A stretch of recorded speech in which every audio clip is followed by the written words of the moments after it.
Hey everybody, Brian Partak, and welcome back to the episode of Chasing Little Greenfish. Just finished up stop number 1 on the Toyota series on the Potomac River. First stop of the Northern Swing.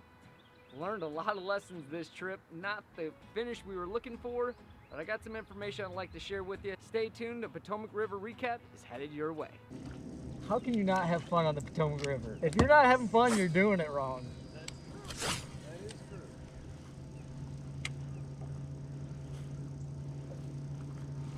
Net. I'm here. Oh, stay down. That's a good one.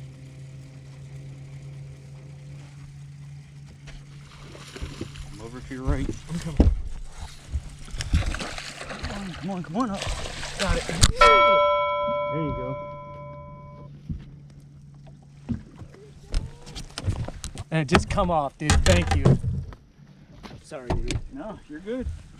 You're good. We got the fish in the boat. That's all that matters, man. Good job. All right, before we get into the recap, there are a few people I'd like to thank that make all of this possible. Lucas Oil, Bedford Sales, Ben Green Insurance Agency, Bridgford Foods, Phoenix Boats, and Mercury Outboards. All right, the Potomac River. Wow, world-class fishery, a lot of history here. It's located in between Virginia and Maryland, and it actually runs through downtown of Washington, D.C., the nation's capital, also known as the District of Columbia. A little fun fact for you. And then on the bottom side of Potomac, it actually runs into the Chesapeake Bay and then out into the Atlantic. So on the map, it looks massive, but when you actually break it down with the zone of where the fish are actually at because of the creeks and the grass, we'll get into that more later in the recap, you start to find out that actually this place fishes pretty small. So I knew going into it with the tides, and that was another factor I had to learn. The tides are twice a day. You have a high tide twice a day and a low tide twice a day. So in the tournament, we were going to have a high tide and a low tide. So those were things before I came here. I did a lot of research of my findings of other events and kind of broke it down to 3 or 4 major creeks that I was going to spend my time in. I only had 5 days of practice. I'd only been here once before as a co-angler, and I had no practice on that trip, so I really didn't have a huge understanding yet of the Potomac River. But with practice, the first day was cut a little short due to wind, so I really only stayed in the creek that we launched out of. But the other days of practice, I would go into one of those major creeks and stay there all day. I wanted to figure out how the tides affected those creeks, where the grass was at, and how those fish use that area. Because that's the key that you will find in June on the Potomac River. So many people talk about it, finding the spot on the spot, and that's a big deal, and I really tried to figure that out. But when you don't know this place and you only got a handful of days of practice, you got to maximize it, and that's what I did. I did the best I could. I'm still learning, and I figured out 2 creeks that I felt comfortable in, and I just tried to make those work. All right, let's jump into day number 1. I ended up drawing a local. His name was Jerry, and I let him know, hey, we're gonna end up going into a creek and we're gonna end up staying there all day and fishing through the tide. This tournament of almost 200 boats, it's very important that you're in the right area and you're there during the bite windows that happen because of the tide. So being that, again, it is the month of June, similar like the TBA lakes where ledge fishing, where again, you are fishing in a crowd, that's how it's set up this week on the Potomac. So we ended up staying on 2 major grass beds, fished through the tide. With being overcast, rainy, and cloudy, I ended up choosing a swim bait. That's why I did all my damage on day 1. I had it paired up on a Dobyns Champion 744, 50-pound Gamma braid on a Tatula 7 3-to-1 gear ratio. Again, this just ended up being the Gambler Easy Swimmer. Also caught a few fish this week on the Reaction Innovations Skinny Dipper as well. So there you have it. I ended up catching a really nice one, about 3.5 pounds on day 1. Just didn't have enough of those to go with it. And I was sitting, I think, at like 130 something after day 1. Okay, let's jump into day number 2. I ended up drawing a guy from Pennsylvania. His name was Ryan. Super great guy. He was sitting in 23rd place after day 1. So I knew that I wanted to make sure that I was going to keep him around the fish as well. I had a feeling that the area that I had selected just didn't have the quality that's needed to do well on the Potomac River. However, I also knew I'm fishing for points. I'm trying to make the Toyota Series Championship and also would like to make the Tackle Warehouse Pro Circuit. So points are a big deal, and you always got to make sure that these type of fisheries where fishing is so good that you always come in with a limit. It's very, very important.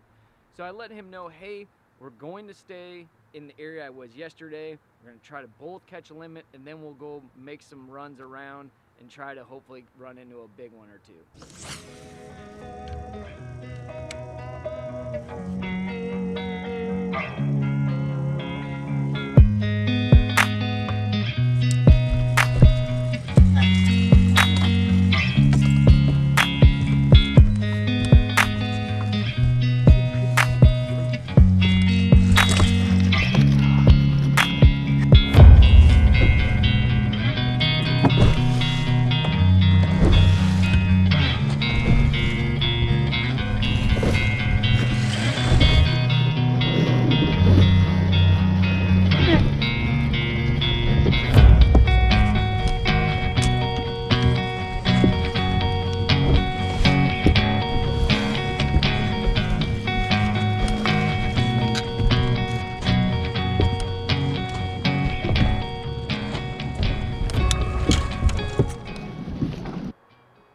That unfortunately just did not happen. We ended up staying in that 2 areas. Had to make an adjustment though. They didn't eat the swim bait good on day 2.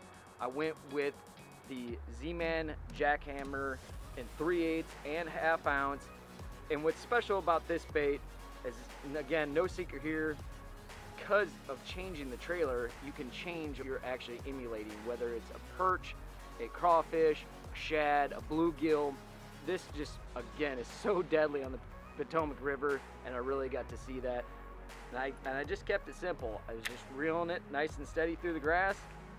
I was throwing it on a Dobyns 735 Champion, 16-pound test gamma fluorocarbon, 6:3-to-1 Tatula reel, and that's how I did all my damage on day 2. Again, had just under 12 pounds. I think I finished 112th. Again, not quite the finish that I was looking for, but I was glad to come here and learn and have this experience. I cannot wait to come back here. A couple things I also would like to share with you. If you do run hummingbirds, be aware, from my understanding, the Potomac River is not available through Lake Master. So you'll need to purchase Navionics, which I would recommend going with the Platinum chip. And it had great contour detail, and also it allowed you to select the nearest tide station, which was awesome to be able to see the current situation of the tide as it came in and outgoing. So make sure that you have one of those if you are running a hummingbird. Again, there's the recap. Learned a lot. That's part of the experience of why I'm coming out here and fishing an area that I do not know. I'm out of my comfort zone, but I know this is what it takes to keep getting better as an angler. Again, huge shout out to everyone that makes this possible. Lucas Oil, if you've never tried Lucas Oil products, you should definitely give them a shot. They have all kinds of different products, whether it's fuel treatment, products for the boat. You should definitely take a look at them. They're available at many different retailers. You'll find a product that meets your needs. Also, shout out to Bedford Sales and West Route 6 in Morris, Illinois. If you're in the market for a new or pre-owned boat, you should definitely check them out at bedfordsales.com. Bridgford Foods, the premium brand. Spending a lot of hours in a bass boat, or if you're outdoors a lot, you should definitely check out their lineup of beef jerky. And also, you should also check out the monkey bread. I'd like to give a shout out to Ben Green Insurance Agency. As many of you already know or may not know, I'm also an insurance agent. We're licensed in 22 states, and all we do is insure fishermen. That's it. If you're looking for a quote on a home, auto, bass boat, small business with the fisherman mindset, give us a shot. We'll help you out and point you in the right direction. If you're happy with your current agent, hey, stay there. It's all about relationships, and we understand that completely. And lastly, Phoenix Boats and Mercury Outboards. My equipment was flawless this week. Was again here on the Potomac River. It's imperative that you trust your equipment completely. So thank you again, everyone, for all the support. As always, keep chasing little greenfish, and we'll see you next time.